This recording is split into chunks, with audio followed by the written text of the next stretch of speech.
Assalamualaikum warahmatullahi wabarakatuh.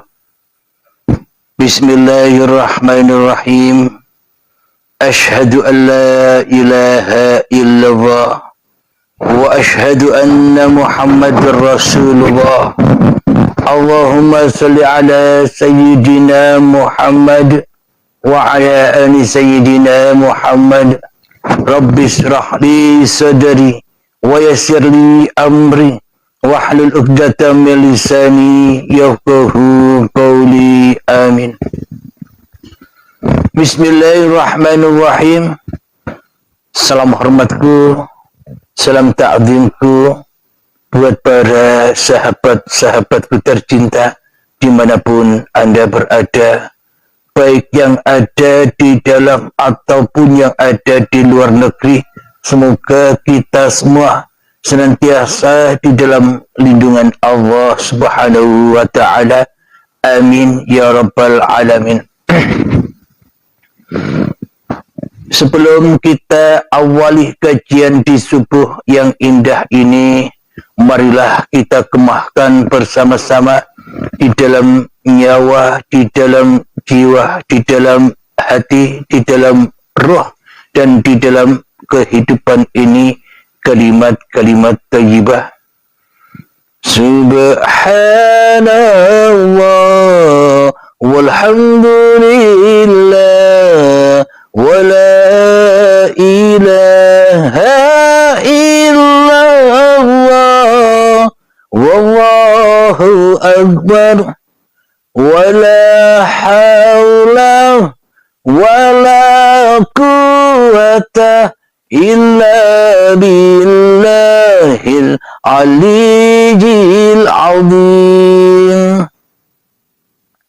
Sadaqallahul azim. Pada pagi subuh yang indah ini ada sebuah pertanyaan dari saudara kita yang ada di Kota Gresik, Jawa Timur, Pasuruan. Marilah kita perdengarkan bersama-sama. Silahkan. Assalamualaikum Kang Mas. Perkenalkan, nama saya Pak Suwanda dari Gresik, Jawa Timur. Ada sedikit hal yang ingin saya tanyakan kepada Kang Mas tentang apa arti itu ruh sesungguhnya. Apakah betul Kang Mas kalau orang mati secara tidak wajar, kena tumbal pesugihan atau mucikari kekayaan, ruhnya itu bisa tersandra, tidak bisa kembali?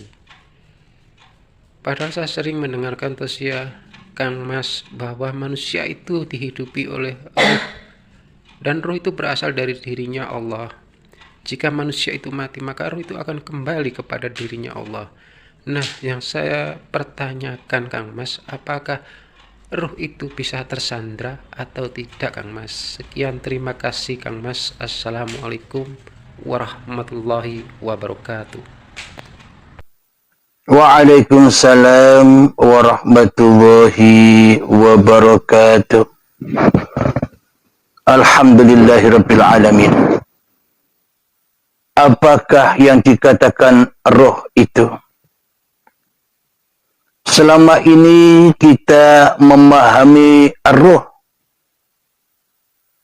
hanyalah angan-angan dan hanyalah bayang-bayang saja. Kenapa menjadi angan-angan dan bayang-bayang saja? Karena sesungguhnya kita tak memahami roh itu sendiri. Dikira roh itu adalah kehidupannya. Dikira roh itu adalah milik manusianya. Karena itulah manusia selama ini bingung.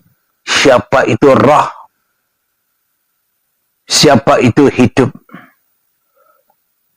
Jadi roh itu adalah ketika kita semua umat manusia di dalam keadaan masih menjadi gumpalan darah atau gumpalan daging. Ada ayat diabadikan di dalam Al-Quran, kutiupkan rohku. Berarti itu rohnya Allah ataukah rohnya manusia?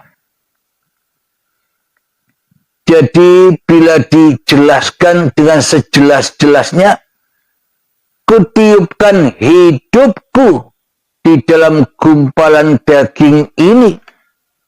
Jadi maknanya, kuhidupkan badan-badan ini dengan hidupku, kata Allah. Inilah sebagai pengingat agar kita tetap ingat, sejak dari tanah pun dulu sudah ditiupkan roh, sudah ditiupkan kehidupan, sudah dihidupi oleh uripe Allah sejak dari tanah sampai menjadi gumpalan daging. Maka dari itu kita diingatkan saat menjadi gumpalan daging itu, supaya ingat sejak dari tanah pun dihidupi rohnya Allah, sudah diuripi Allah sejak dari tanah sampai menjadi gumpalan daging.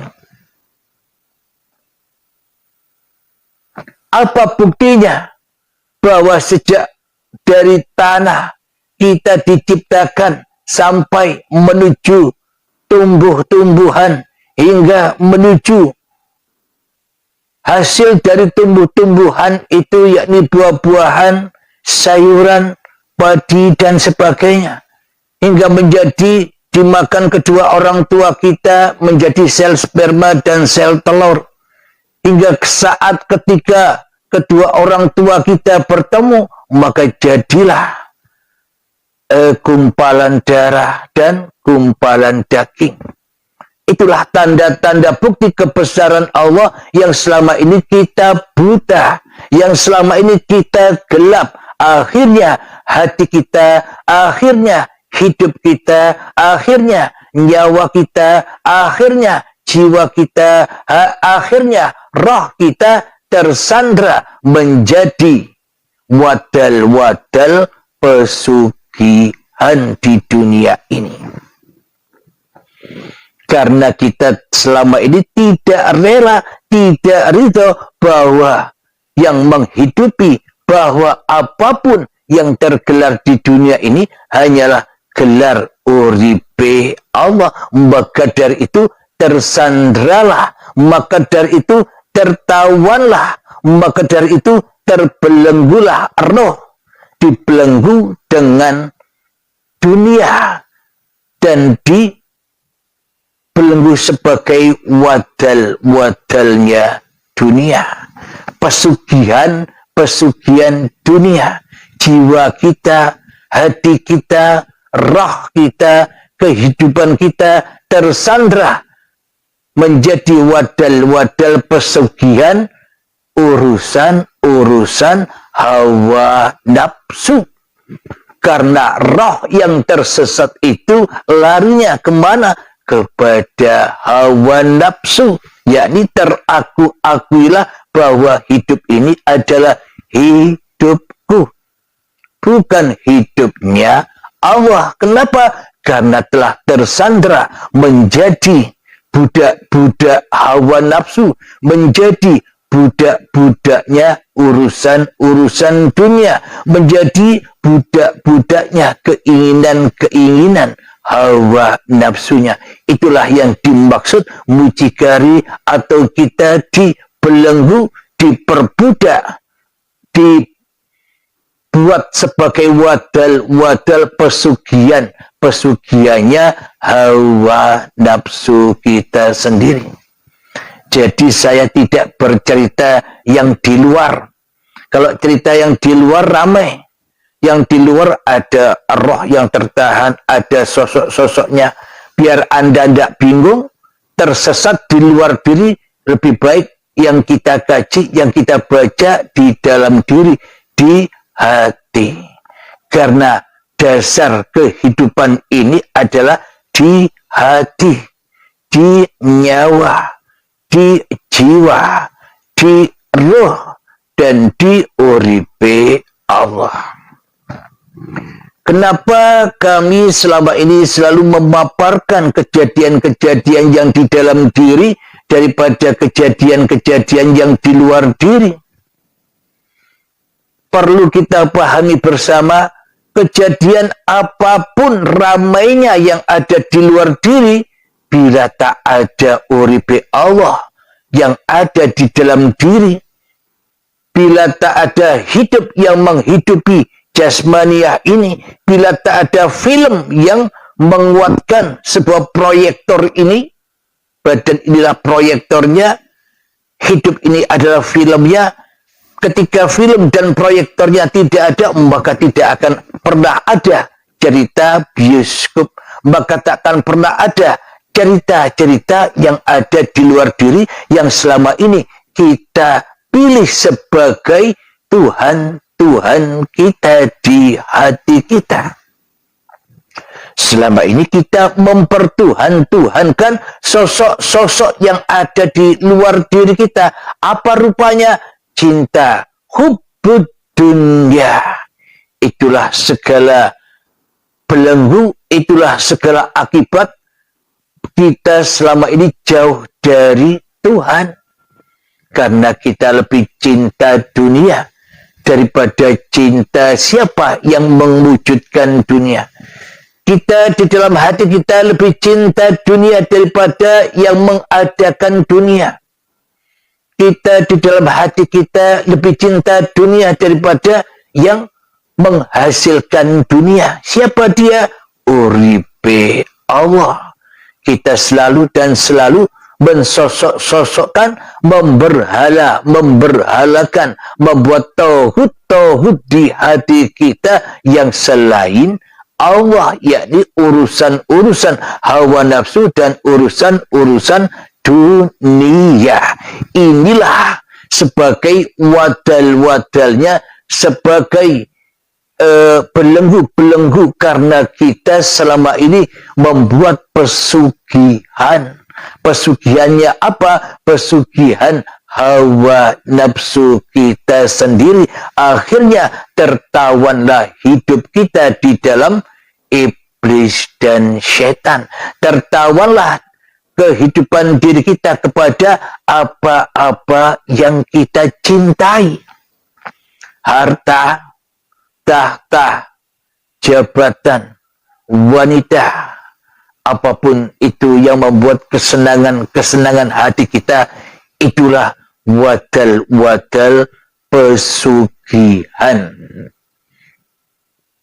Jadi sebenarnya kisah-kisah yang ada di luar diri kita, kisah-kisah yang ada di bioskop kehidupan kenyataan manusia ini hanyalah amsal-amsal, misal-misal.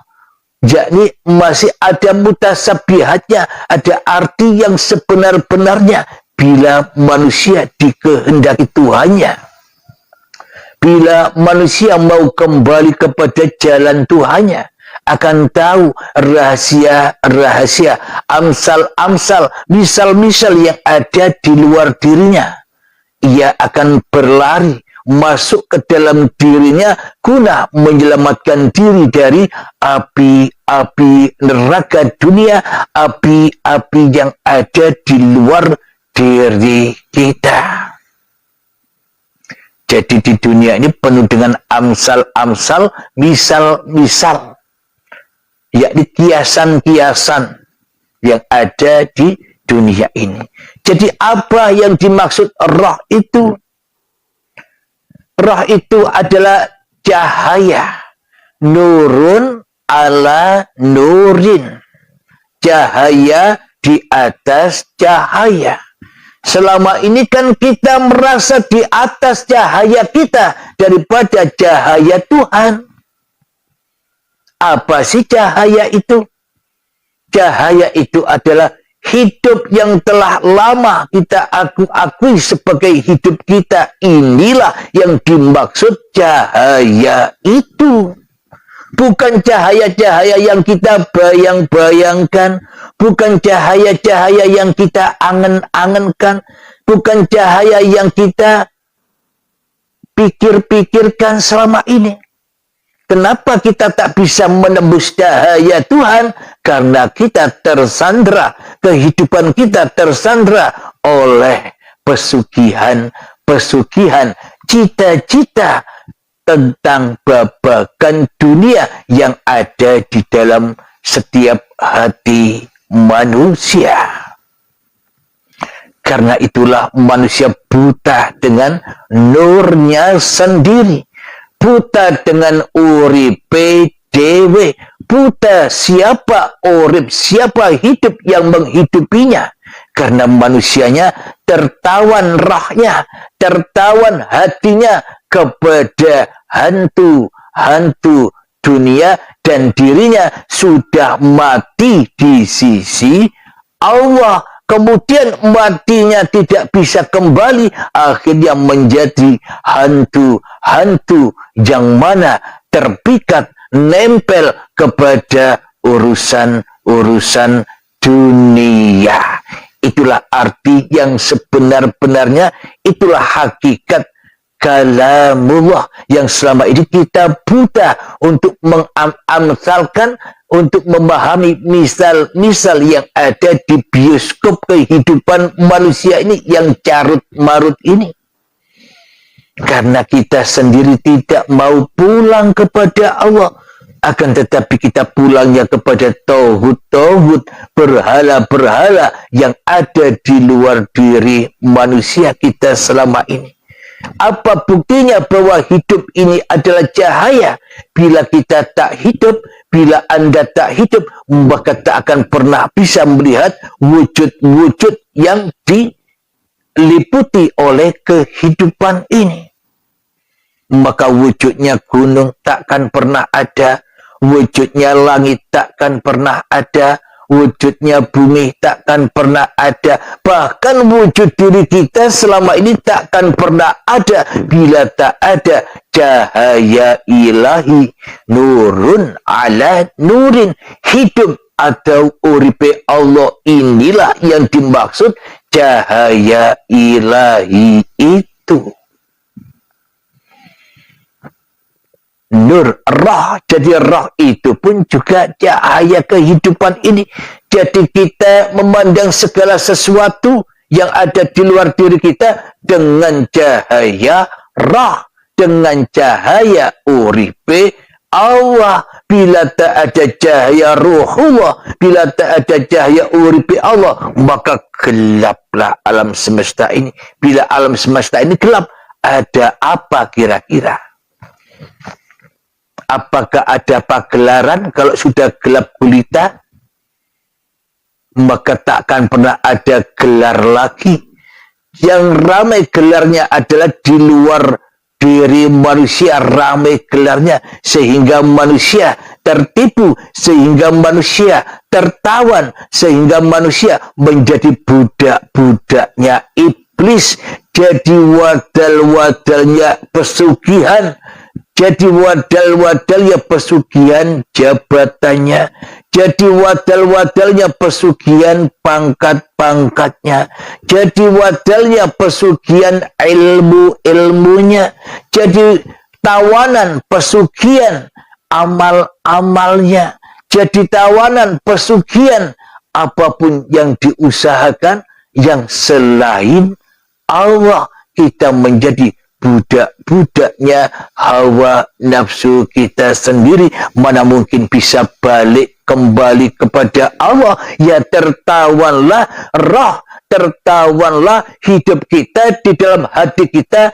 dengan urusan-urusan dunia tadi, sehingga tidak bisa balik kepada inna lillahi wa inna ilaihi roji'un. Manusia tenggelam, manusia tertawan menjadi wadalnya pesugihan-pesugihan. Karena apa? Karena jiwanya, karena rohnya, karena hatinya selama ini diakui sebagai cahaya manusianya, cahaya hawa nafsunya, cahaya iblis dan setan yang merasa bisa menerangi alam semesta ini daripada cahaya Tuhannya.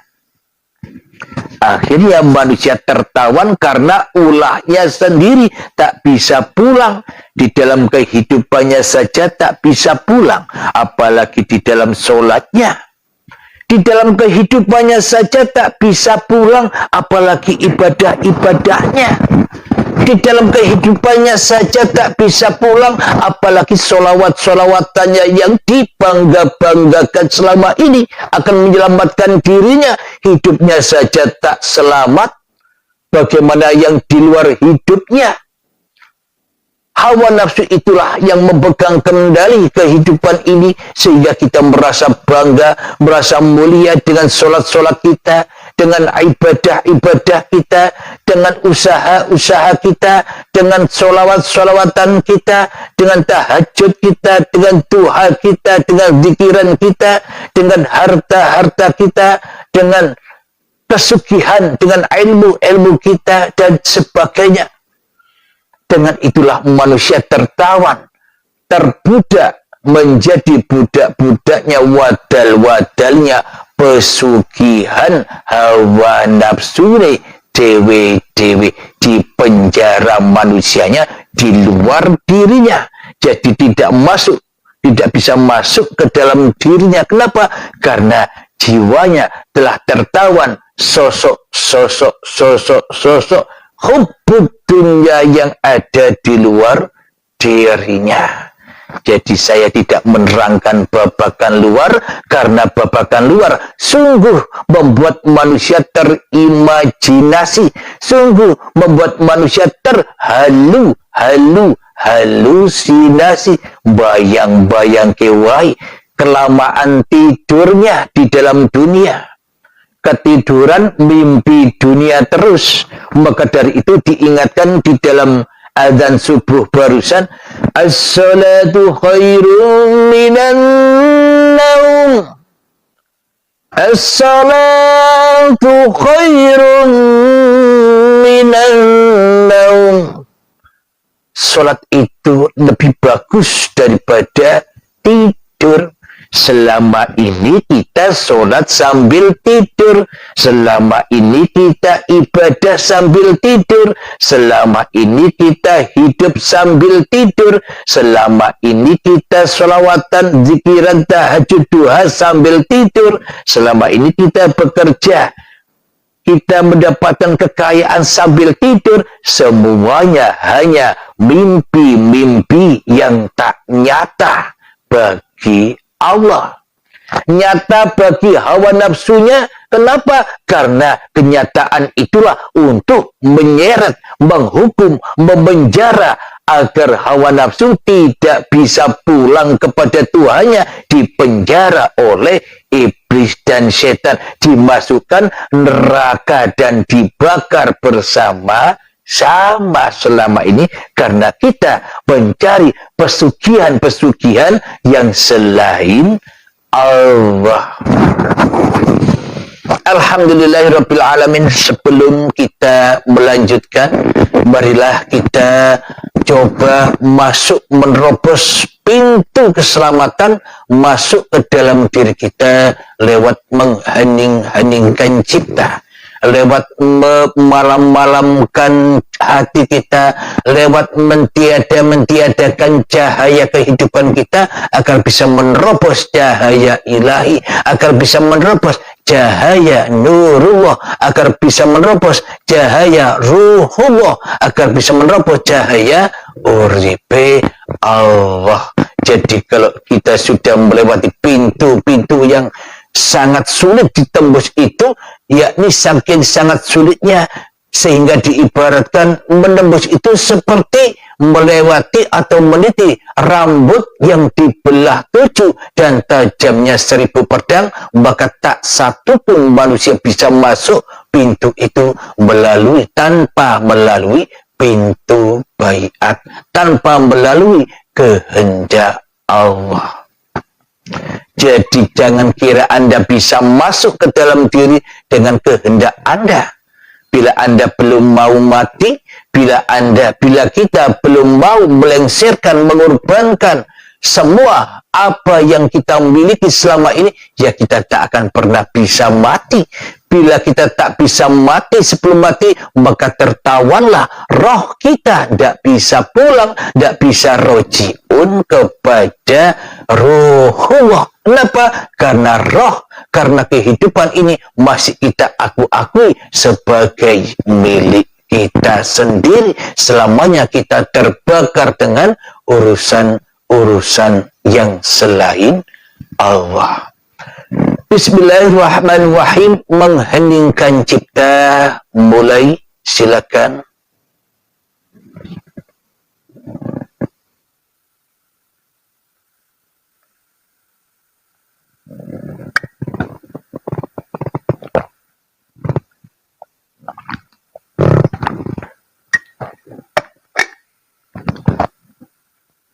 Silahkan dinikmati keheningannya.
Alhamdulillahirrabbilalamin.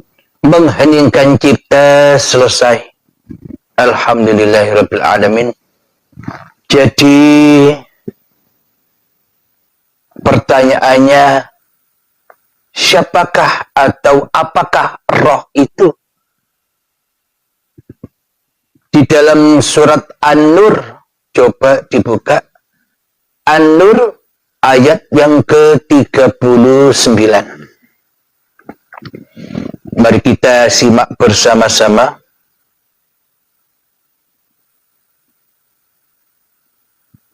Mohon maaf. Ayat An-Nur, ayat yang ke-35. Surat An-Nur 35.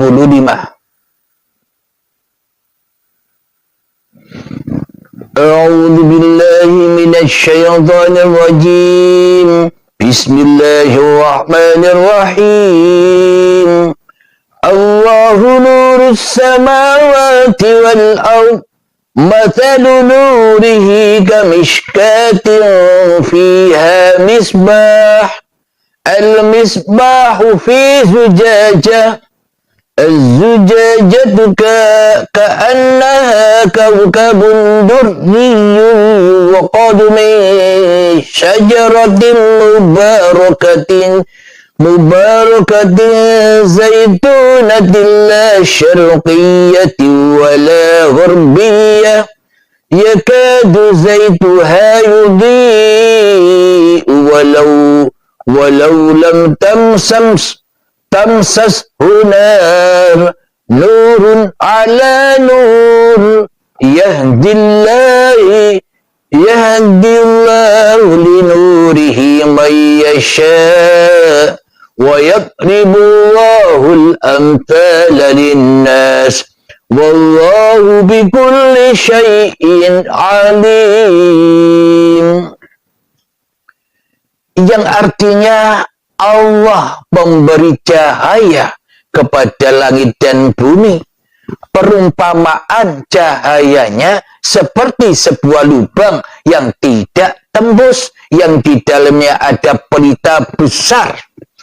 pelita itu di dalam tabung kaca, dan tabung kaca itu bagaikan bintang yang berkilauan, yang dinyalakannya dengan minyak dari pohon yang diberkahi, yaitu pohon zaitun yang tumbuhnya tidak di timur, tidak di pula di barat, yang minyaknya saja hampir-hampir menerangi walaupun tidak disentuh api.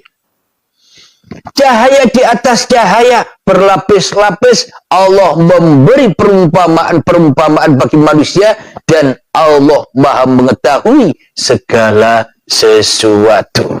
Jadi bila kita masih membaca ayat-ayat Al-Quran dengan hawa nafsu kita, maka kita hanyalah memandang angan-angan baik, terimajinasi baik, terpenjara, terbelenggu, atau menjadi budak-budaknya, atau menjadi pesugihan-pesugihan sosok-sosok yang kita pahami yang ada di luar diri ini. Alhamdulillahirabbil alamin. Apa yang dimaksud roh tadi sudah dijelaskan, yakni cahaya di atas cahaya. Jadi apapun yang bisa kita lihat tanpa cahaya hidup, maka semuanya tak akan bisa terlihat. Karena kehidupan selama ini adalah nur yang kita aku sebagai nur atau roh atau kehidupan manusianya, maka selama ini kita tertawan, roh kita tertawan menjadi budak-budaknya, menjadi wadal-wadal pesugihan-pesugihan sosok-sosok yang ada di luar diri kita, yakni di dalam dunia ini. Kita bayang-bayangkan, kita bercita-cita untuk mendapatkan kekayaan-kekayaan dunia, mendapatkan kehormatan-kehormatan dunia, mendapatkan kebanggaan-kebanggaan dunia. Itulah hati yang tertawan, itulah roh yang tertawan, yang tidak bisa pulang kepada Tuhannya. Akhirnya ia disiksa terus di dalam neraka ini. Sampai kapan? Abadan abada, selama-lamanya, hingga waktu yang ditentukan. Apa? Saat baiatul paksa tiba, saat syakaratul maut tiba, saat manusia diutus, disuruh kembali dengan paksa dan siksa kepada Tuhannya. Kapan itu terjadi? Jangan sampai kejadian itu terjadi sebelum kita berbaiat, sebelum kita mati sebelum mati. Jadi berlombalah mati sebelum mati, daripada kita kedahuluan syakaratul maut, sementara kita masih tertawan, kita masih terbelenggu oleh urusan-urusan cinta dunia. Itu akan membuat kita sakit, seperti sakitnya kulit dikelupas, disayat hidup-hidup. Rasa sakitnya sampai 1000 kalinya lebih, dan begitu sangat pedih azabnya. Seperti kambing disayat dan sakitnya 1000 kali, untuk melepaskan dunia, untuk melepaskan ilmu, untuk melepaskan amal, untuk melepaskan jabatan, untuk melepaskan kemuliaan-kemuliaan, kebanggaan yang selama ini kita miliki di dalam hati kita. Itu yang gaib. Yang nyata apa? Melepaskan anak, melepaskan istri, melepaskan harta-harta yang kita kumpulkan selama ini, agar jiwa kita, agar roh kita tidak tertawan tinggal di dunia. Itu maksud pertanyaan-pertanyaan Kang Mas yang dari Gresik. Alhamdulillahirabbil alamin. Semoga Kang Mas dan semoga kita semua, termasuk saya, mudah di dalam memahami paparan-paparan yang suci ini. Karena paparan inilah yang dibawa oleh para nabi dan para rasul dulu, yakni paparan hati, babakan hati, pembersih hati, pensuci hati. Berhubung manusianya cinta hubbud dunia, karena manusianya menjadikan pemimpin setan sebagai pemimpinnya daripada Allah, maka manusia tersesat, terseok-seok jalannya di dalam kehidupan dunia ini penuh dengan penderitaan, penuh dengan kepanasan di alam barzah, menunggu penantian saat syakaratul maut tiba. Inilah alam barzah itu. Kadang dengan daya upaya diri kita tenggelam dengan keringat-keringat kita sendiri karena panasnya cahaya matahari yang sedepah katanya. Padahal panasnya itu bukan matahari yang dohir, panasnya hati kita dengan urusan-urusan dunia. Itulah alam barzah yang sedepah. Kadang keringatnya semata kaki, kadang selutut, kadang sepinggang, kadang sedada, kadang menenggelamkan kita di dalamnya. Kita larut tenggelam, terseok, terlumpuh di dalam kepentingan hubbud dunia. Itulah barzah. Kenapa? Karena kita selama ini sudah mati dan dikubur di dalam badan-badan yang kita cintai ini sebagai milik kita. Maka dari itu kita tidak dapat payungnya Allah, kita tidak dapat pertolongan Allah, karena kita fokus, karena roh kita tertinggal di alam dunia, mabuk dunia. Alhamdulillahirrabbilalamin. Semoga Allah memahamkan kita semua. Sebelum kita akhiri kajian di subuh yang indah ini, marilah kita kembangkan selawat dari mintaqul balad dan kita hormati bulan Rajab ini bagi yang berpuasa. Allahumma salli ala Sayyidina Muhammad wa asghini zalimin biwalimin. Allahumma salli ala Sayyidina Muhammad wa asghini zalimin biwalimin wa akhrijna min bainihim salimin wa ala alihi wa sahbihi ajma'in. Allahumma barik lana fi Rajabin wa Sya'bana wa ballighna Ramadana. Allahumma barik lana fi Rajabin wa Sya'bana wa ballighna Ramadana. Bismillahirrahmanirrahim.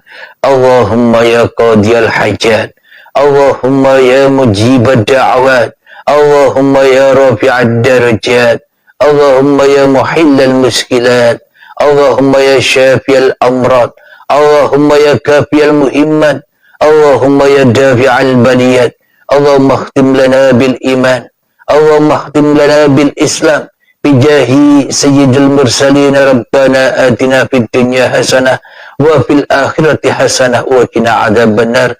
Akhir kalam, assalamualaikum warahmatullahi wabarakatuh.